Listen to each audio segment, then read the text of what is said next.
За өдрийн мэнд ер нь бол төр өөрөө ялгарлаггүй ялгаж харьцдаггүй ийм хандлагыг өөрөө ихлээсээ бий болгож өгөх ёстой. Тэгэхгүй бол одоо энэ нэмэлт өөрчлөлтөрчин ашигт материалын тухай бол нэмэлт өөрчлөлт оруулах туулыг дагаж мөдөж өрөөмийн тухай гэдэг ганцхан эрдэнтийн салгаа үлдчихэж байгаа. Тэгээд энэ одоо улсын өмч 100% юм чи хамаагүй амнаатай 21.6% төл босон 5% төл гэдэг ийм ялгаатай байдлыг хуульчж өгөх гээд байна л да төслөөрөө. Тэгээд энэ ч нөгөө хар цагаан нар нь ялгаж байгаа тал яг адилхан л та. Тэгээ ийм байж нэгдэл болд юм уу? Ч нөгөө үндсэн үлийн зөрчил биш юм уу? Айл алын аж ахуйн нэгжиж үзэх юм бол хоёр аж ахуйн нэгжийг ягаад ирээдүйд ашиглалтанд орох аж ахуйн нэгжүүдийг ягаад өмнө ашиглалтанд орсон аж ахуйн нэгж өөрөөр ялгаж үзээд татварын ялгаатай бодлого бий болох гэдэг байна. Энд чинь бас их сонирхолтой. Ямар зорилго байгаа юм? Нөгөө үнэгээ өгснийхэн дараа сүйтэйг нь мэднэ гэдэг шиг эрдэнэ төлдрөө байдгийг нь саачаад бүх авч болох дотор шимтгэл торгуул бажимлаас нь өртнүүл амнаа татж авчаад бусад төслүүдээс нь тэгвэл 5% өгөө гэдэг ийм ягаад ялгаатай байдлыг нь хууль өнцтөр оруулж ирж байгаа юм бэ? Ер нь өөрөө төр ойлгомжтой бөгөөд тодорхой байх хэрэгтэй. Хөрөнгө оруулагчийг гадаадын болон дотоодын гэж ялах ёсгүй. Дотоодын хөрөнгө оруулагч ихээр ягаад хоёрдугаар игнэн суух хэрэгтэй. Яг боддоор.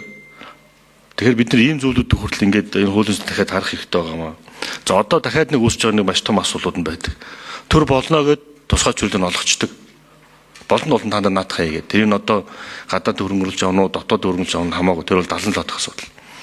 Тэгээд тухайн төслийнхээ ач холбогдлынхаа ойлголтыг буруу өгдөг, эсвэл өгдөгөөс болоод хөрөнгө оруулж байгаа тол болон нутгийн иргэд хоёрын хооронд бараг иргэний дан болдог. Үүнийг төрийн байгууллагууд нь хараад яаж чадах нүдэн балажхийн төлөө сууж идэг. Тэгсэн мөртлөө өмнөгөө аймагт явж байгаа Эрдэнэс 5 толгой, Орхон аймагт явж байгаа Эрдэнэт 2-ын орлогыг хуу хамж аваад нөгөө аймаг сундуунд амьдраад идэг. Тэгээд шин төсөл хөтөлбөр хайгуул хийхээр тэнд нь очиод ингээд шарган дотор нь ороод ингээд зарим нэг нь ороо хөвтчихдэг, ингээд үйл ажиллагааны явуулдаг. Энэ нь бол өөрөө юу гэхээр төрийн өөрийнх нь одоо сүр хүч иргэдийн итгэл муу байна гэсэн үг байхгүй юу? Тэгээ энийг одоо бид нар яаж зохицуулах? Энийг зохицуулах бол бид нар хэдий бол ганцхан одоо Эрдэнэт ганцхан оюутлах хотоогоо ингэ байж ах юм. Тэгэхээр энэ өмнүүдийг бид нар яаж өөрчлөх юм? Нэгэнт төр өөрөө чөрлө өгсөн л бол хэвийн үйл ажиллагаа явах боломжийг яаж хангаж өгөх юм гэдгийг энэ хуулийн дэстээр оруулмаар байгаа юм. Тэгэхгүй бол цаашдаа ингэ бид нар ч угаасаа уул уурхаагаас эдийн засгаас хамааралтай улс алт нүрс зэсээ зараад за нэмэх нэг жоохон ноолуур зарж байгаа бах. За ингээд эндээс олсон орлохороо 21 аймаг 330 сумд хуваарлаад тэгээ амьдэрдэг. Тэгэд орлого яаж нэмэгдүүлэх юм, төслүүдээ яаж нэмэгдүүлэх юм, ингээд үйл ажиллагаа явах боломжтой нь ингээд зохион байгуулалтаагаар төрхиж байгаа үйл ажиллагаанд бид нар яах юм? Энд чинь дандаа зохион байгуулалт юм байлээ шүү дээ ихэнх нь.